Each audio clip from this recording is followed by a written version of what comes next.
almost 70% of blogging will buy all their tithe to the Zion ministry. Are you doubting it? Yeah? Zion ministry resurrect to go dead pages. Only to go people who cannot even blog. Yeah? Then those bloggers go established, so many of them. Evangelist Ebuka Obi's matter keep on putting food on their table. And that is why even when there is nothing to talk about, they create one from any place at all. Now, each time when we controversy about Zion, some of these bloggers are that like it go end there because they make their living.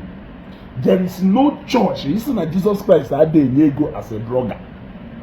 Most of these people on their pages to monetize. I know them. I know a lot of them. They were the champions of Jesus Christ that they go. Can't you see that through Evangelist Ebuka Obi that Jesus Christ is giving you money? Eh? Tell me anybody within the past 2 years why gold bloggers say go carry Evangelist Ebuka Obi. Every two months or three months interval, or sometimes or that they do 2 months. Yeah, that go and they will something. Even when there is none, they go and dig it out from somewhere. In fact, some of them, I like it in the fact that no for the moon repentance on adrofa, because for as long repentance and deliverance on adrofa, because as long as he knows sunye, Evangelist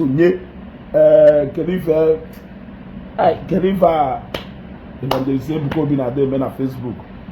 As far as he knows sunye program na Facebook, because na do punctual, na do too active na that program.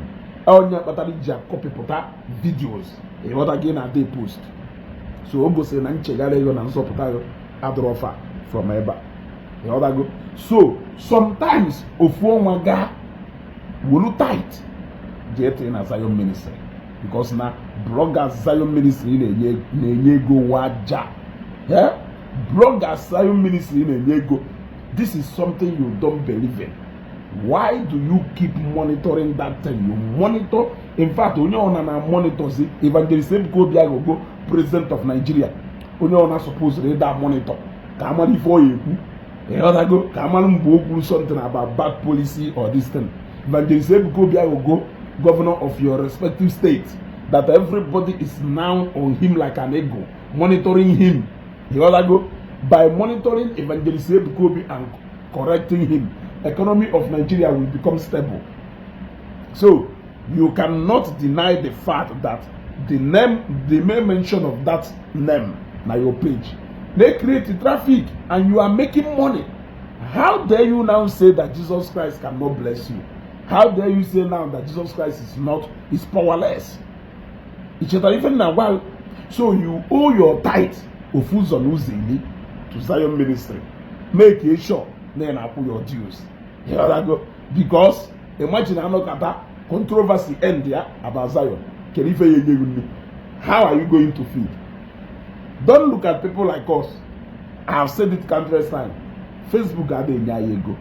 And Facebook we know exactly the line we are working on.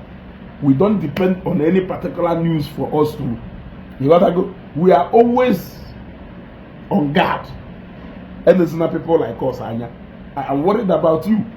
You create controversy where there is not. You monitor Zion page like an ego.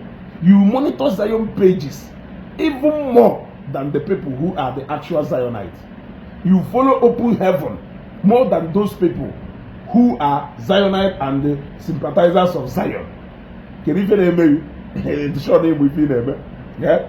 It's short name within them. So pay your tithe. Make sure you pay your due. Evangelist Ebuka Obi no cap has fed more bloggers than any other ministry or organization in Nigeria. He has fed more bloggers more than any ministry or any other organization in Nigeria. So, as a patriotic citizens of this country, stop being unpatriotic. Wole go je wo tight na Zion. Iya je munye mmadu si olu eba nyate ye as your own quota. Because na empowerment that man unye golu indirectly to some of our youth, and engagement and the job when you go to a lot of our brothers who live outside Nigeria. You can only mention but few. The other go, it cannot be overemphasized. So that Ebuka Obi continue na pagari na ememma, continue. Afubulu ma even in afa TV Joshua wili mgba ahụ. Afubu ma afa wili day ude. Thank you, Evangelist Ebuka Obi. He is there for a reason. If not for anything, yeah, can the bloggers need me? Can the bloggers need me? You get why? The Zion, great empowerment, Evangelist Ebuka Obi, because all the bloggers in me. When you're on people now monitor more than the people monitor the Bugarine, in Tinubu. People now monitor one carrier case monitor their respective governors. Ụfọdụ ndị nwunye na monitor okwu ọnụ ya more than okwu di ha na-ekwu, and vice versa, and that is for non-followers of Zion. The other go. So have you seen Ebuka Obi for a reason? Ela Oshola Teta kele Chukwu for sending a man like that to this generation. Ewopuwe kere ife ikeme naanị otu ụzọ n'ụzọ iri ọkarị ha etu a, and it is not too much. It is not too much. Ina ite mark he will reject in Zion. Ke we nwe ike ka ministry we nwe ike na aga to the permanent side. Ki we nwe ike na eri o meshiri debe ekwula ago, and mana izuga onye nni, just like the issue of this prophet now. Onye chu ụfọdụ nni echerukwa something mekwa onyekwa a lot of people nni ọ na-eme ihe, at least ị na-eji maka Evangelist Ebuka Obi bụba ego ugboro one in a year. It is enough for you to pay some of your major expenses and pay for your rent. Don't joke about that name, Evangelist Ebuka Obi. It is for a reason. If you anytime you doubt the efficiency of that name, Jesus Christ, remember that Evangelist Ebuka Obi has been feeding you indirectly, even without him knowing. Can happen here, Shetako ofuzo no zili, no ofuzo. Ụzọ 9 akarịghị etu a.